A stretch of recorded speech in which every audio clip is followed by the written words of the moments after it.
네, 오늘 보실 말씀은 여호수아서 22장 1절부터 9절까지 말씀입니다. 우리 다 같이 일어나셔서 화면에 나오는 말씀 한 절씩 교독하겠습니다.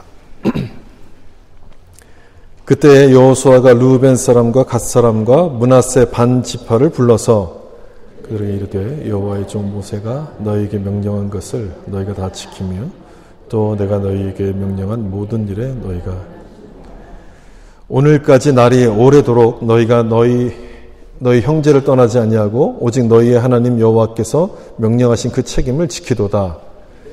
너희 하나님 여호와께서 이미 말씀하신 대로 너희 형제에게 안식을 주셨으니 그런즉 이제 너희는 여호와의 종 모세가 요단 저쪽에서 너희에게 준 소유지로 가서 너희의 장막으로 오직 여호와의 종 모세가 너희에게 명령한 명령과 율법을 반드시 행하여 너희의 하나님 여호와를 사랑하고 그의 모든 길로 행하며 그의 계명을 지켜 그에게 친근히 하고 너희의 마음을 다하며 성품을 다하여 그를 섬길지니라 하고 그들을 축복하여 보내매 그들이 자기 장막으로 므낫세 반 지파에게는 모세가 바산에서 기업을 주었고 그 남은 반 지파에게는 여호수아가 요단 이쪽 서쪽에서 그들의 형제들과 함께 기업을 준지라. 여호수아가 그들의 장막으로 돌려보낼 때에 그들에게 축복하고 너희는 많은 재산과 심이 많은 가축과 은과 금과 구리와 쇠와 심이 많은 의복을 가지고 너희 장막으로 돌아가서 너희 원수들에게서 탈취한 것을 같이 읽겠습니다. 르우벤 자손과 갓 자손과 므낫세 반 지파가 가나안 땅 실로에서 이스라엘 자손을 떠나 여호와께서 모세에게 명령하신 대로 받은 땅 곧 그들의 소유지 길르앗으로 가니라.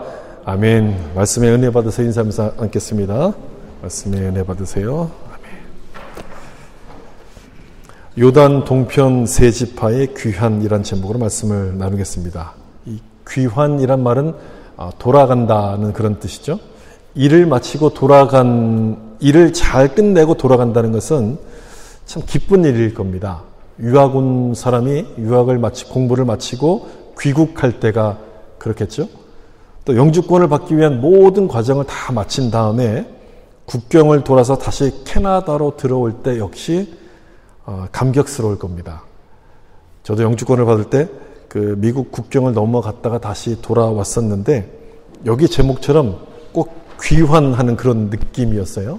그 귀환의 그 감격이 지금도 생생합니다. 그 귀환의 감격이 크려면 일을 제대로 마쳐야 되죠. 제대로 마치지 못하면 감격보다는 아쉬움이 크게 남을 수밖에 없는데 오늘 본문은 가나안 전쟁을 마치고 기쁜 마음으로 귀환하는 세 지파에 대한 말씀입니다. 오늘 이들의 귀환하는 이 모습을 보면서 저는 이런 생각이 들었어요. 천국 본향으로의 귀환. 이 생각이 들었어요. 우리도 언젠가는 분명 그런 날이 오지 않겠습니까? 그때 이제 오늘 본문의 세 지파처럼 칭찬받는 귀환이 되려면 무엇을 해야 될 것인가? 그 생각을 하게끔 하기 때문에 오늘 본문은 우리 가운데 특별한 의미가 있다고 생각을 합니다. 우리가 지난주에 여호수아가 이제 도피성 제도를 시행할 것을 명령하면서 이 가나안 땅에서 살아갈 모든 준비를 끝내는 장면까지 우리가 보았습니다. 이제 가나안에서 살 준비가 끝나니까 여호수아는 요단 동편에 있던 세 지파를 불러가지고 집으로 돌아가도 좋다고 이렇게 허락을 하게 되죠. 오늘 본문 1절에 그때 여호수아가 르우벤 사람과 갓 사람과 므낫세 반 지파를 불러서 이들의 귀환은 이미 민수기 32장에서 약속이 되었던 겁니다. 그동안 우리가 민수기부터 쭉 이어서 이렇게 말씀을 해왔기 때문에 여러분들이 다 알고 계시다고 생각하지만 다시 정리해보면 이렇습니다. 그 모세의 인도하에 요단강 동편을 먼저 정복을 하기 시작했죠. 요단 동편을 딱 정복하고 났더니 이곳이 풀이 많은 초원지대였어요. 그러다 보니까 가축이 많았던 지파들이 이 땅을 탐내기 시작했습니다. 그 지파들이 누구였냐면 여기 나오는 세 지파예요. 르우벤, 갓, 므낫세 지파들이었습니다. 이 사람들이 그럴 수밖에 없는 거죠. 가나안 땅에 들어가려면 요단강을 일단 넘어가야 되고 넘어가서도 전쟁들을 쭉 치러야 되는데 가축대를 계속 몰고 다니려고 하면 얼마나 번거롭겠습니까? 힘들죠. 그래서 이 세 지파 리더들이 모세를 찾아가서 우리는 요단강을 건너지 않고 여기가 좋으니까 여기에 머물고 싶은데 우리에게 허락해 주십시오라고 요청을 합니다. 그랬더니 이 모세가 버럭 화를 내죠. 너희가 여기 머물면 나머지 형제들은 기운이 빠져서 가나안 땅을 어떻게 정복할 수 있겠느냐? 우리가 다 같이 힘을 모아야 되는데 너희의 그 이기적인 생각으로 공동체 연합을 깨트리고 하나님의 뜻을 무너뜨리고 있다. 이렇게 막 불같이 모세가 화를 냈어요. 세 지파가 당황했겠죠. 그래서 다시 모세에게 제안해요. 그러면 이렇게 하겠습니다. 우리가 이곳에 집을 짓고 아이들과 가축을 남겨놓은 다음에 남자들은 전부 요단강을 건너가서 가나안 전쟁 정복을 할 때까지 선봉에 서서 싸우겠습니다. 그리고 전쟁이 마치면 다시 돌아와서 이곳에 정착하겠습니다. 이렇게 제안을 합니다. 그랬더니 그 제안을 모세가 받아주죠. 그리고 그 제안대로 가나안 정복이 끝나고 귀환하는 장면이 오늘 읽은 이 본문의 말씀이에요. 우리가 9절까지 읽었는데 요까지의 내용은 크게 이제 세 가지 내용이 있어요. 여호수아가 이들을 칭찬하는 내용, 이들에게 상을 주는 내용, 이들에게 당부하는 내용. 이 세 가지로 좀 나눠볼 수 있는데요. 그 중에 2절을 보시면 그들에게 이르되 여호와의 종 모세가 너희에게 명령한 것을 너희가 다 지키며 또 내가 너희에게 명령한 모든 일에 너희가 내 말을 순종하며 칭찬하고 있는 이 말씀이죠. 이들의 모습은 우리가 하나님을 어떻게 기쁘시게 할 것인가에 대한 하나의 모델이 되기 때문에 참 중요한 말씀이에요. 어떻게 하나님을 기쁘시게 할 수 있을까? 여기서 뭘 칭찬하고 있습니까? 순종을 칭찬하고 있어요. 순종. 여기 보시면 모세에게 순종했어요. 그렇죠? 그 다음에는 내가 너희에게 명령한 일에 순종했다. 여호수아에게 또 순종을 하고 있습니다. 대개 이 계약의 당사자가 바뀌게 되면 이 계약은 무효라고 주장을 하게 되잖아요. 그 계약을 따를 만한 그 책임이 없어지게 되는데 이 세 지파는 여호수아의 명령에도 순종을 하고 있었다는 거예요. 모세의 명령 이어서 여호수아의 명령에 순종합니다. 어떤 명령인가? 요단강을 건널 때 너희가 이제 모세에게 했던 그 약속을 상기시키면서 너희 세 지파가 선봉에 서서 이 요단강을 건너라 이렇게 이제 여호수아가 명령을 하는데 그 명령에 대해서 지금 순종을 하고 있었다는 거예요. 모세가 죽고 여호수아가 이제 후계자로 딱 올라가지 않습니까? 후계자가 되면서 첫 번째 주어진 미션이 요단강을 건너는 거예요. 이때 이 세 지파에게 선봉에 서라고 명령을 했던 거죠. 아주 중요한 순간이에요. 리더로서 이제 첫 번째 명령을 한 거예요. 이 세 지파가 이 명령에 대해서 순종을 하느냐 안 하느냐에 따라서 여호수아의 리더십이 결정이 될 수 있는 아주 중요한 순간인데 이 세 지파가 순종을 합니다. 순종한 것뿐 아니라 여호수아를 막 격려하기 시작해요. 우리가 모세에게 순종한 것처럼 당신에게도 순종하겠습니다. 강하고 담대하소서 이렇게 막 격려합니다. 그리고 앞장을 섰더니 다른 지파들도 힘을 얻고 그 뒤를 따라가기 시작했고 우리가 본 것처럼 가나안 정복 전쟁을 무사히 마치게끔 되죠. 여호수아 입장에서 얼마나 고마웠겠습니까? 리더로서의 첫 사명인데 이들이 순종함으로 말미암아 시작을 할 수 있도록 도와준 거예요. 그리고 가나안 정복을 마칠 수 있을 때까지 끝까지 이렇게 도와줍니다. 그 기간이 얼마였냐면 7년입니다. 7년. 여기 세 지파에서 온 남자들의 숫자가 4만 명이 좀 넘거든요. 그 긴 시간 동안 이 4만 명의 사람들이 모든 전투마다 선봉에 서서 싸웁니다. 그리고 이 전쟁을 승리로 이끌었습니다. 그리고 이들이 귀환할 때가 되니까 여호수아는 이 사람들을 칭찬하지 않을 수가 없는 거예요. 돌아보면 모세가 죽었잖아요. 그래서 이제 여호수아에게 이어졌잖아요. 그러니까 이 계약은 무효입니다. 당신하고 한 것이 아닙니다라고 주장할 수도 있었음에도 이 사람들은 계속 순종을 해요. 만약 이 세 지파가 빠졌다면 가나안 정복은 어려웠을 거예요. 이 사람들이 선봉에 선다는 얘기는요, 싸움을 잘했다는 뜻이거든요. 근데 이 사람들이 빠지게 되면 이스라엘의 전력과 사기는 떨어질 수밖에 없어요. 근데 이 사람들이 순종을 해준 거예요. 이 사람들이 순종하니까 나머지 지파들도 용기를 얻어서 전쟁에 임하기 시작했고 가나안 땅을 정복하게 된 거였죠. 사실 힘이 세고 능력이 많은 사람들은요, 순종을 잘 못합니다. 순종하기보다는 자기 생각대로 하려고 하는 그런 경향이 굉장히 강해요. 근데 이 사람들은 순종해요.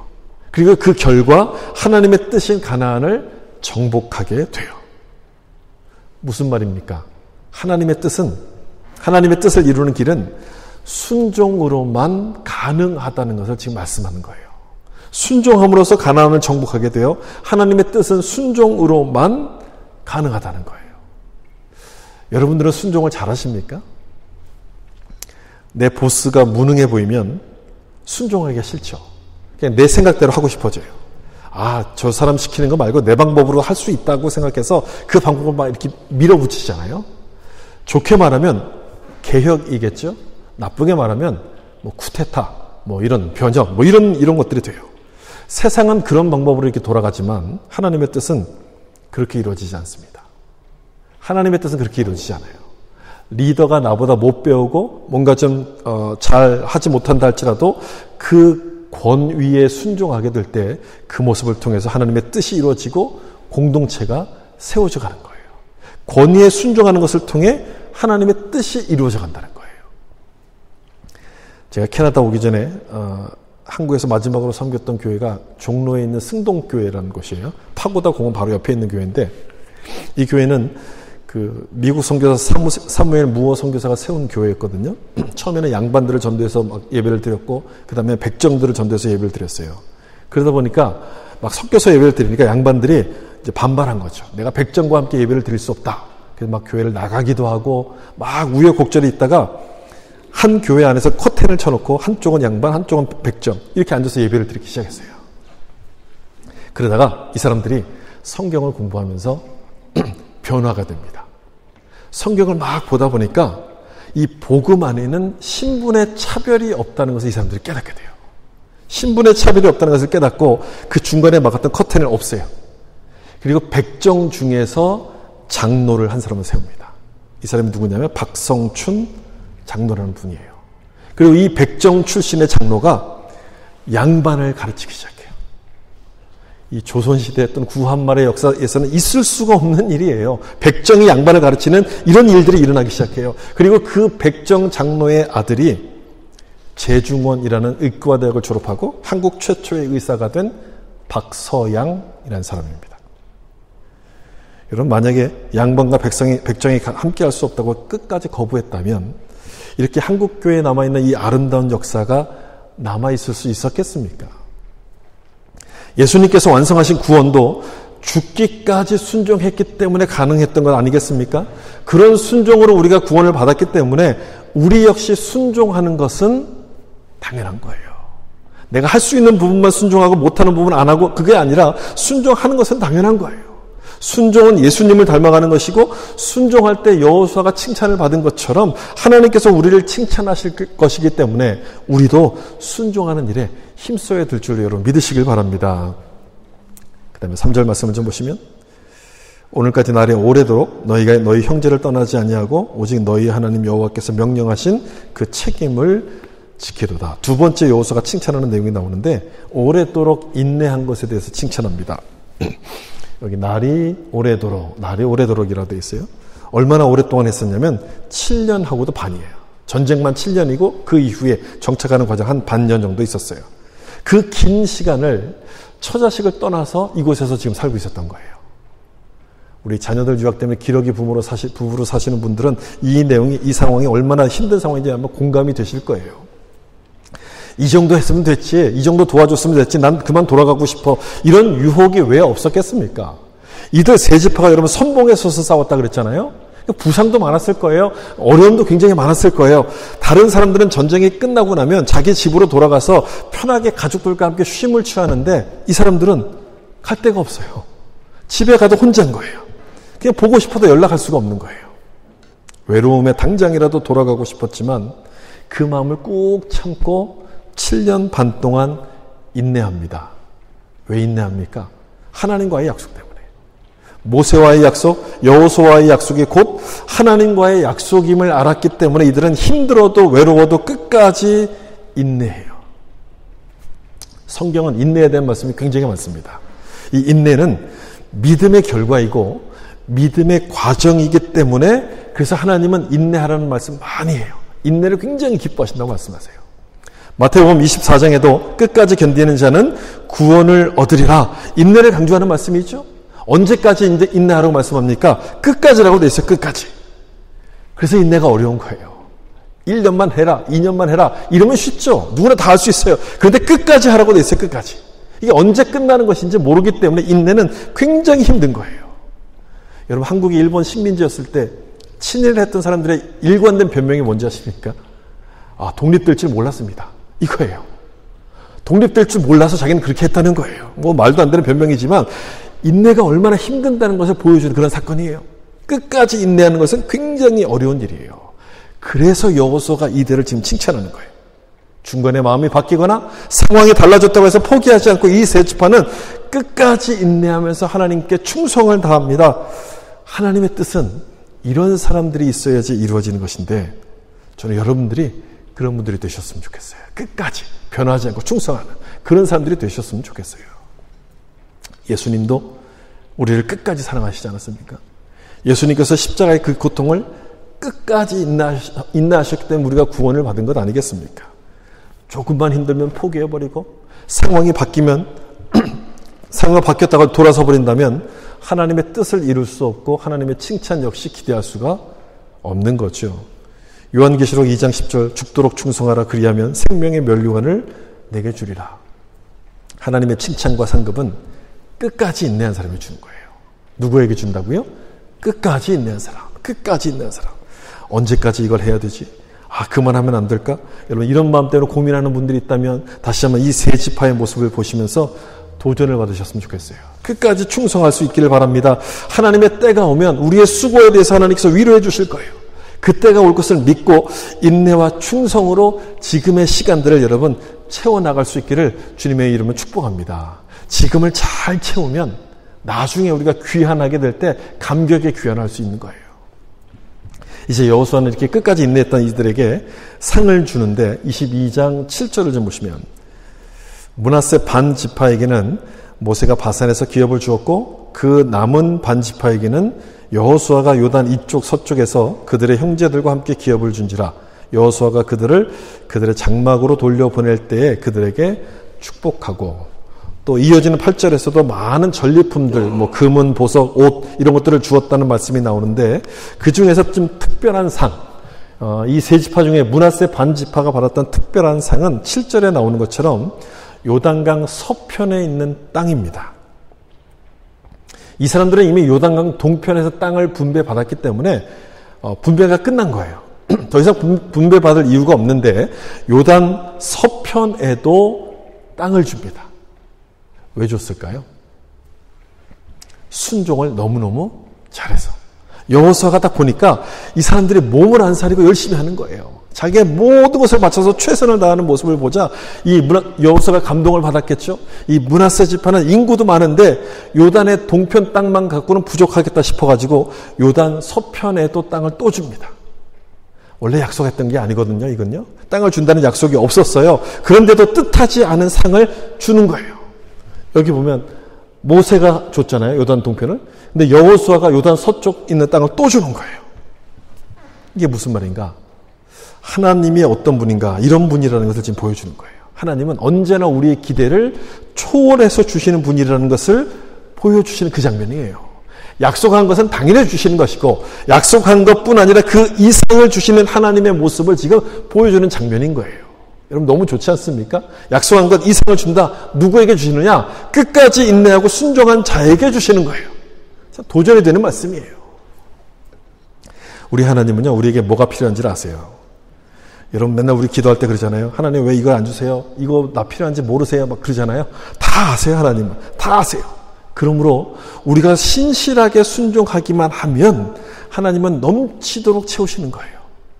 에베소서 3장에 나오는 말씀, 우리가 구하거나 생각하는 모든 것에 더 넘치도록 능히 채우실 이에게, 넘치도록 능히 채우실 이에게.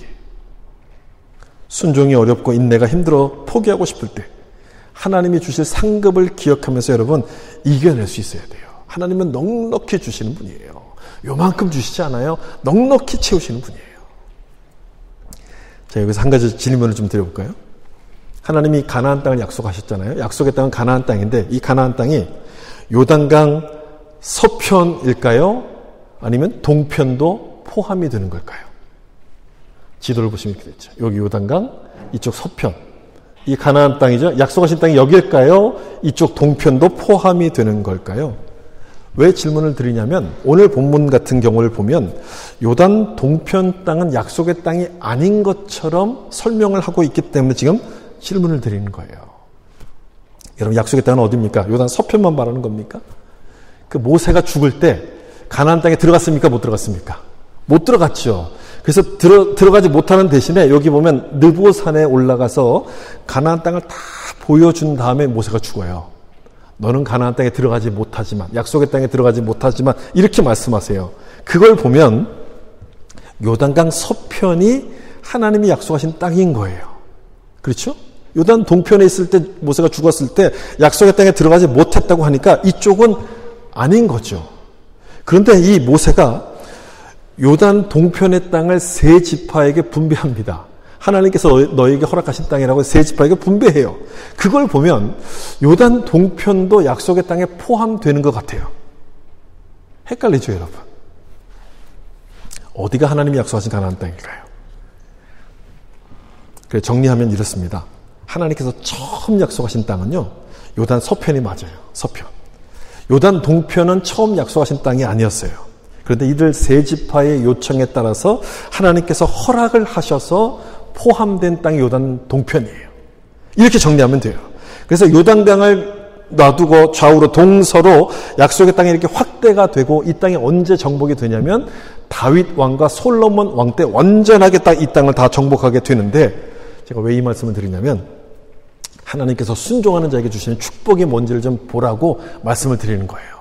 순종하는 자에게 축복은 어떤 것이냐면 원래 주시려고 했던 것보다 더 크게 더 확장시켜서 하나님께서 축복해 주신다는 것을 지금 보여준다는 거예요. 이렇게 하나님께서 허락하셔서 이 땅이 이렇게 넓어지게 되는데 이 허락이라는 단어가 굉장히 중요해요. 허락. 누구에게 허락하시냐? 끝까지 순종하고 끝까지 인내한 사람에게 이 땅을 허락하세요. 약속한 범위를 넘어서는 보너스의 축복을 주신다는 거예요. 여러분 굉장하지 않습니까? 굉장해요. 그렇기 때문에 하나님 마음에만 들면 그럼 우리는 성공하는 거예요. 높은 사람에게 잘 보여도 소용없어요. 높은 사람에게 잘 보이거나 힘 있는 사람에게 잘 보이는 것보다도 하나님 마음속에 딱 들기만 하면 우리가 기대하지 못했던 덤으로 주시는 축복이 우리 가운데 주어진다는 그 사실을 여러분 기억하셔야 돼요. 그걸 믿으셔야 돼요. 그리고 이제 상을 줬죠. 그 다음에 여호수아는 귀환하는 이들에게 당부의 말씀을 하는데 오늘 본문 5절에 나와요. 좀 길지만 우리 같이 한번 읽어보겠습니다. 오직 여호와의 종 모세가 너에게 명령한 명령과 율법을 반드시 행하여 너희 하나님 여호와를 사랑하고 그의 모든 길로 행하며 그의 계명을 지켜 그에게 친근히 하고 너희의 마음을 다하며 그를 섬길지니라 하고 당부의 말씀을 지금 하고 있는데 이 세 지파가 기대 이상의 축복을 지금 받지 않았습니까? 그 축복을 간직하고 살아갈 수 있는 방법을 지금 여호수아가 당부하는 거예요. 네 가지로 좀 정리할 수 있는데 첫 번째가 뭐냐면 여기 나오는 말씀 네 가지인데 여호와를 사랑하라가 첫 번째입니다. 사랑하라는 것은 하나님을 기뻐하라 이런 뜻이에요. 하나님 때문에 막 기쁘고 좋고 막 웃음이 나오는 이런 모습. 이 모습이 하나님을 사랑하는 거예요. 여러분들도 그렇습니까? 여러분은 어떠세요? 주일날 교회 나갈 시간이 되면 막 웃음이 나오나요? 아니면 한숨이 막 나오나요? 또 교회 갈 시간이 됐어? 막 한숨이 나옵니까? 어떻습니까? 한숨이 나온다면 이 뭔가 좀 잘못된 것이죠. 예배는 사랑하는 연인을 만나는 것처럼 내가 사랑하는 하나님을 만나는 시간이 예배 시간인데 어찌 예배 시간 생각하면 한숨이 나오겠어요? 기쁘고 웃음이 나오는 게 당연한 것이고 그런 사람이 하나님을 사랑하는 사람이라는 거예요. 여러분 성경은요 예수 믿는 우리를 가리켜서 뭐라고 표현하냐면 주님의 신부라고 표현합니다. 예수 믿는 사람을 주님의 신부라는 단어. 그래서 예수님과 우리와의 관계를 결혼 관계로 표현해요. 이게 굉장히 의미가 있어요. 어떤 목사님이 연애는 불꽃이지만 결혼은 난로와 같다. 그런 얘기를 했어요. 결혼은 난로와 같다는 거예요. 그게 맞는 것 같아요. 맞아요. 이 난로의 불길이 유지가 되려면 장작을 계속 넣어줘야 되거든요. 근데 연애는 그냥 자기들끼리 있으면 막 불꽃이 막 튀잖아요. 근데 결혼은 그렇지가 않아요. 뭔가 장작을 계속 넣어줘야 돼요. 우리가 주님의 신부로서 살아가면서 계속 그 불꽃, 사랑의 불꽃을 유지하려면 가만히 있으면 절대 불꽃이 일어나지 않아요. 장작을 넣어줘야 돼요. 기도의 장작, 말씀의 장작, 헌신의 장작을 넣어야지만 주님과의 그 사랑, 하나님을 사랑할 수 있다는 바로 그 말씀인데, 여호수아는 지금 그 얘기를 여기서 하고 있는 거예요. 너희가 지금 받은 그 상과 그 축복을 가지고 기뻐하는 것으로 끝나지 말고 하나님에 대한 사랑이 계속 불타오를 수 있도록 그렇게 노력하라. 지금 그것을 당부하는 거예요. 그럼 두 번째, 그 모든 길로 행하며, 세 번째, 그 계명을 지켜. 모든 길로 행하는 것이 그 계명을 지키는 것이니까 이 두 번째, 세 번째 당부를 묶어서 우리가 생각할 수 있는데, 그 계명을 지키라고 당부한다는 얘기는 여러분 뭐겠습니까? 하나님 말씀이 쉬워서 그렇습니까? 어려워서 그렇습니까? 어려워서 그렇다는 거예요. 하나님 말씀이 어렵기 때문에 그 계명을 지키라 이렇게 말씀해요. 때로는 헌신을 강조하는 말씀이 있어요. 때로는 포기와 희생을 강조하는 말씀도 있어요. 어려운 말씀인 거예요. 그래서 이 하나님의 말씀을 길로 표현한다면 이렇게 되겠죠. 하나님의 길은 내리막도 있고 오르막도 있어요. 아주 가파른 오르막도 있어요. 내려갈 때는 막 신나게 내려갈 거예요. 근데 오르막으로 올라갈 때는 힘들어요. 힘들다 보니까 헷갈리는 거예요. 야, 이 길이 하나님의 길이 맞나? 왜 이렇게 나에게 어려운 길을 주셨지? 막 헷갈리기 시작해요. 그런데 여러분, 힘들지만 그 길의 끝에는 뭐가 기다리고 있습니까? 하나님이 약속하신 축복이 거기 기다리고 있는 거예요. 약속의 땅에 오기 전에 이 사람들은 어디를 거쳐서 왔어요? 이스라엘 백성들이요. 광야를 거쳐서 온 것처럼 그렇게 된다는 거예요. 계명을 지키라는 말씀이 바로 그 말씀인 거예요. 나에게 불리한 말씀일지라도, 내가 듣고 싶지 않은 말씀이라 할지라도 순종하게 될 때 하나님의 축복이 계속해서 우리 삶에 이어져 간다는 것을 말씀하는 거죠. 그리고 마지막으로 여호수아가 당부했던 것은 그에게 친근히 하고, 친근히 하라. 하나님을 친근히 하라. 이것을 마지막으로 당부해요. 친근히 하라는 말을 영어 성경에서 뭐라고 되어 있냐면요. To hold fast to him. 이렇게 되어 있어요. hold fast. 이렇게 꽉 붙들라. 이런 뜻이에요. 그러니까 하나님께 딱 붙어 있으라. 이 뜻이에요. 원래 친하면 가까이 있잖아요. 친하지 않으면 거리를 두고 떨어져 있어요. 떨어져 있으면 틈이 생기잖아요. 틈이 생기면 그 틈을 사탄이 침입하기 시작해요. 그러니까 하나님께 꽉 붙어 있으라는 거예요. 여러분, 기도를 멈추면, 예배를 안 드리면 틈이 생겨요. 그럼 그 틈새로 사탄이 파고들기 시작해요. 다윗이 전쟁을 나가야 되는데 전쟁에 나가지 않고 왕궁에서 이렇게 할 일 없이 거닐고 있을 때 밧세바를 통한 유혹이 찾아오잖아요. 그리고 거기에 넘어가요. 다윗 일평생의 가장 부끄러운 죄를 바로 그 순간에 범하기 시작해요. 그 순간에. 우리는 뭔가 잘 되고 평안하다고 하면 하나님을 찾지 않습니다. 잘 되니까, 평안하니까 하나님을 찾지 않잖아요. 근데 실은 그때가 가장 위험할 때예요. 잘 되다 보니까요, 내 마음이 교만해집니다. 교만해지면 하나님을 기억하지 않아요. 하나님으로부터 멀어지기 시작해요. 틈이 벌어지기 시작해요. 그 틈새로 사탄이 침입해요. 내가 사탄의 표적이 되는 거예요, 표적. 그래서 그렇게 되지 말라고 뭐라 말씀하냐면, 하나님을 가까이 하라. 친근히 하라. 야고보서, 신약성경 야고보서에서 똑같은 말씀이에요. 하나님을 가까이 하라. 그리하면 너희를 가까이 하시리라. 반대로 하나님을 멀리하면 사탄과 가까워질 수밖에 없는 거예요. 제가 전에도 말씀드렸지만 구원받은 우리는요, 아직 이 세상을 살고 있잖아요. 구원을 받았는데 이 세상으로부터 이렇게 벗어나서 하나님께 한 걸음 온 거예요. 그러니까 세상과 하나님 사이에서 우리 하나님께 한 걸음 이렇게 온 거예요. 그러니까 성도들의 삶을 가리켜서 성화의 삶이라고 표현하는 것은 우리가 날마다 살아가면서 하나님께 점점점 가까이 간다는 뜻이에요. 그래서 거룩해진다는 뜻이에요.